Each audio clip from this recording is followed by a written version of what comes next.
آپ کے ملک کا یہ حال ہو گیا ہے سعدیہ، یہ آپ غور سے سن لو، آپ کے ہاں اب راج ترکھان میسن پلمبر کارپینٹر ڈھنگ کا نہیں رہ گیا. ایک کلاس سے وہ سارے بیرون ملک شفٹ ہو چکے ہیں.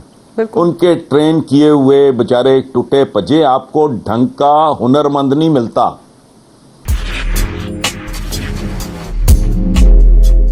14-15 اگست کی درمیانی رات کو جو آزادی ملی، ملنے کے فوراً بعد اغوا ہو گئی. اس کے اغوا کی آج تک اس ملک میں کسی نے رپورٹ نہیں لکھوائی. وہ ایک مصرع ہے بڑا مشہور، حالات حاضرہ کو بڑی دیر ہو گئی. ہمارے ہاں تو اس بات کی تمیز نہیں آئی کہ گیس کے سلنڈرز لے کے اور چولہے لے کے ٹرین میں چائے نہیں بنایا کرتے. ٹھیک ہے، اتنا بندہ 70-80 بندہ وہ کباب ہو گیا، روسٹ ہو گیا. اگلے دن نیوز پیپرز کے فرنٹ پیجز بھرے ہوئے تھے، اس سے اگلے دن پھر لوگ پکڑے گئے یہی کام کرتے. سو یہ الزام آپ لوگوں پہ نہ لگائیں کہ سمجھ آ گئی ہے. سمجھ کوئی نہیں آئی. ہاں نہیں، کچھ نہیں، کوئی سمجھ نہیں. اور آنے والے دنوں میں یعنی مستقبل قریب میں بھی اس کے کوئی آثار نہیں ہیں؟ جی کوئی امید نہیں ہے. اچھا، کوئی امید نہیں ہے. رائٹ. آپ کے ملک کا یہ حال ہو گیا ہے سعدیہ، یہ آپ غور سے سن لو. آپ کے ہاں اب راج ترکھان میسن پلمبر کارپینٹر ڈھنگ کا نہیں رہ گیا. ایک کلاس سے وہ سارے بیرون ملک شفٹ ہو چکے ہیں. ان کے ٹرین کیے ہوئے بچارے ٹوٹے پجے، آپ کو ڈھنگ کا ہنرمند نہیں ملتا. آپ سب سے مشکل آبادی سے بھرا ہوا ملک، 22 کروڑ، میں سوچ کے کانپ جاتا ہوں بعض اوقات، نیند اڑ جاتی ہے. میں قسمن کہہ رہا ہوں آپ کو کہ پروردگار اس ملک کا بنے گا کیا 15 سال 10 سال کے بعد. یہ جب پہنچ گئے 40-45 کروڑ پہ، بندہ بندے کو کھائے گا، اور یہ کام شروع ہو گیا ہے. تو یہ کس طرح کا ملک لا کے، اور ایک بندے جن کو بڑے اچھے ہوں گے، یہ مجھے پتا ہے پرجوش ہے، ان کا جذبہ ہے. کہ ہم ہمیشہ کہتے ہیں کہ ملک میں بڑا پوٹینشل ہے، لیکن یہ ہر دور میں ہی نازک دور سے بھی گزر رہا ہوتا ہے. کبھی کبھار تو لگتا ہے کہ یہ پتہ نہیں ملک اللہ ہی چلائے جا رہا ہے. لوگوں کی تو بھرپور کوشش ہے اس کو تباہ کرنے کی، جو بھی قیادتیں آتی ہیں. لیکن مجھے سمجھ میں نہیں آتا حسن نثار صاحب، بیکاز آئی آلویز سے کہ آئی لرن فرام یو، اور یہ ٹاک شو کرنے کا مقصد بھی یہی ہوتا ہے، and you are one of my favourite guest, کہ یہ چیز واقعی ایسے ہی چلتی رہے گی؟ ساری زندگی یہی سنتے رہیں گے بڑا نازک دور چل رہا ہے، بڑے غیر معمولی حالات ہیں، یہ کب ختم ہوں گے؟ کہ ہم کیا اس قابل بھی نہیں رہ گئے کہ اپنے بچوں کو سیکنڈ ہینڈ لڑنے کے کپڑے پہنا سکیں؟ اس پہ میں نے کالم بھی لکھا تھا اور ریکویسٹ کی تھی کہ خدا کے لیے ان لوگوں کی ڈیوٹی کم کر دو. یہاں وہ ایلیمنٹ موجود ہے جو کہتا ہے 17 روپے کلو ٹماٹر ہے. Okay fine. اس کا جواب یہ تھا کہ یار میں ٹماٹر نہیں خریدتا. ختم. کہ یہ غریب ترین جو بندہ ہوتا ہے، یہ اس کا پہناوا ہے، اترن پہننے والے لوگوں کا ہے یہ. سو لوگ دیکھیں پریکٹیکلی یہ ایک رواج ہے. میں خود بھی یہ جھک مارتا ہوں، کوئی ایسی بات نہیں ہے. ہم بلیم کرتے ہیں اپنی ایلیٹ کو. اشراف اور اجلاف بنیادی طور پہ دونوں ذمہ دار ہوتے ہیں، اور وہ کہتے ہیں کہ جو ظالم کا ہاتھ مضبوط کرتا ہے وہ اس ظلم کے اس فعل میں خود شریک ہوتا ہے. سو تالی دونوں ہاتھ سے اس ملک میں بج رہی ہے، اور آپ کہہ رہے ہو ایسا ہی چلے گا. تو بھائی آپ کی تاریخ اس بات کی شاہد ہے کہ آپ نے انصاف نہیں کیا. آپ ہندوستان کو بھلے بلیم کرتے رہو، آپ مفتی بانی کو بلیم کرتے رہو. کیسے ہو سکتا ہے کہ میں اپنی اولاد میں، حکمران ہمارے یہاں ایک کانسیپٹ ہے نا کہ مائی باپ ہوتا ہے، بڑے ہوتے ہیں، ایلڈرز ہوتے ہیں. میں اگر اپنی اولاد میں انصاف کر رہا ہوں اور انشور کر رہا ہوں تو ان کے درمیان کسی سپلٹ کا جب تک میرا کمانڈ اور کنٹرول موجود ہے سوال ہی نہیں پیدا ہوتا. تو آپ جو کہہ رہے کہ کب تک کیسے چلتا رہے گا، تو کب تک کیسے چلتا رہے گا جواب ہے بنگلہ دیش. وہ بہت بڑا جھٹکا تھا، بہت بڑا دھچکا تھا. اچھا وہ ایک اتنا بڑا سبق تو، اور میں تو حیران ہوتا ہوں انہوں نے کلیم کیوں نہیں کیا کہ ہماری آبادی بھی زیادہ ہے، پاکستان تو ہم رہیں گے. ان کو بنگلہ دیش کا کوئی لفظ زیادہ اچھا لگتا ہوگا، ورنہ تو نام آپ کو نیا رکھنا پڑتا.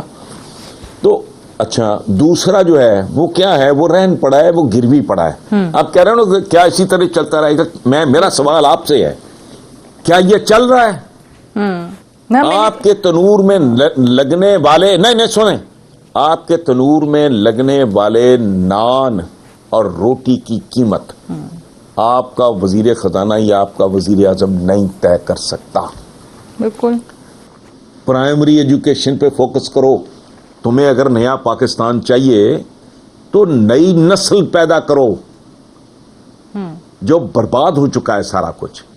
پرائمری ایجوکیشن 5 سے 8ویں جماعت کے درمیان بچے کی بنیادیں رکھی جاتی ہیں. وہ تو کچرا ہے. تو تم بنانے چلے ہو جی یونیورسٹیاں, تو یونیورسٹی میں تمہارے پاس تو خام مال ہی نہیں ہے, را مٹیریل ہی نہیں ہے تمہارے پاس. سو ان کے پاس چونکہ یہ انٹلیکٹ نام کی کوئی چیز نہیں, انوویشن نہیں ہے, کریٹو تھنکنگ نہیں ہے, آرٹ آف تھنکنگ یہ کام ہے ایک باقاعدہ, ایک سبجیکٹ ہے.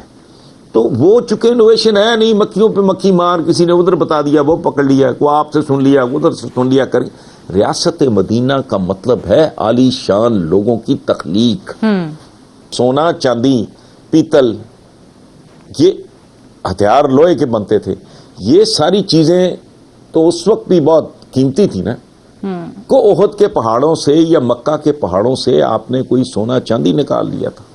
ٹھیک کہہ رہے ہیں. آپ کو پوری دنیا آپ کی اکانومی ہو گئی وہ لوگ ہی نہیں ہیں, وہ شاہکار ہی تھی نہیں ہیں جو ریاست مدینہ کی طرز کی کوئی ریاست بنا سکیں. ریاست مدینہ کو پہلے بات کرنے سے پہلے سمجھیں کہ ریاست مدینہ ہے کیوں.